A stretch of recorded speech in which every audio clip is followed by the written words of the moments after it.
Ապրիլ 12 Ձեզ հետ է Քրիստինեն,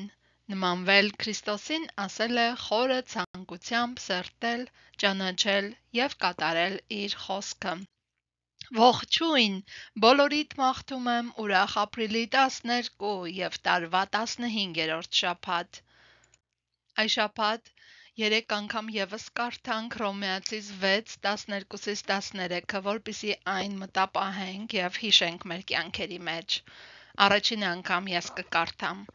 Ուրեմն թող մեղքը ձեր մահկանացու մարմնի մեջ չթագավորի, որ նրա ցանկություններին չհնազանդվեք, և ձեր անդամները որպես անիրավության զենք մի հանձնեք մեղքին, այլ ինքներդ ձեզ ներկայացրեք Աստծուն, որպես մեռելներից կենդանացածներ, և ձեր անդամները արդարության զենք Աստծուն։ Երկրորդ անգամ դուք կարդացեք, խնդրեմ։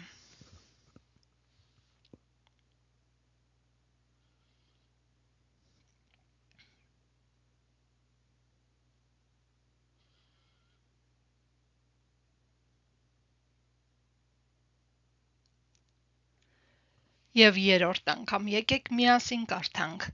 Հռոմեացիս 6:12-13 Ուրեմն թող մեղքը ձեր մահկանացու մարմնի մեջ չթագավորի, որ նրա ցանկություններին չհնազանդվեք, և ձեր անդամները որպես անիրավության զենք մի հանձնեք մեղքին, այլ ինքներդ ձեզ ներկայացրեք Աստծուն, որպես մեռելներից կենդանացածներ, և ձեր անդամները արդարության զենք Աստծուն։ Այսօրվա Աստվածաշունչից ընթերցվող հատվածները հետևյալներն են. 5 տակարան Հեսու 13:1-14-15 Սաղմոս 44 20-26 Առակաց 14:3 և նոր կտակարան Ղուկաս 11:1-28 Մաղթում եմ ձեզ օրհնյալ և ուրախ օր մինչ հաջորդ հանդիպում։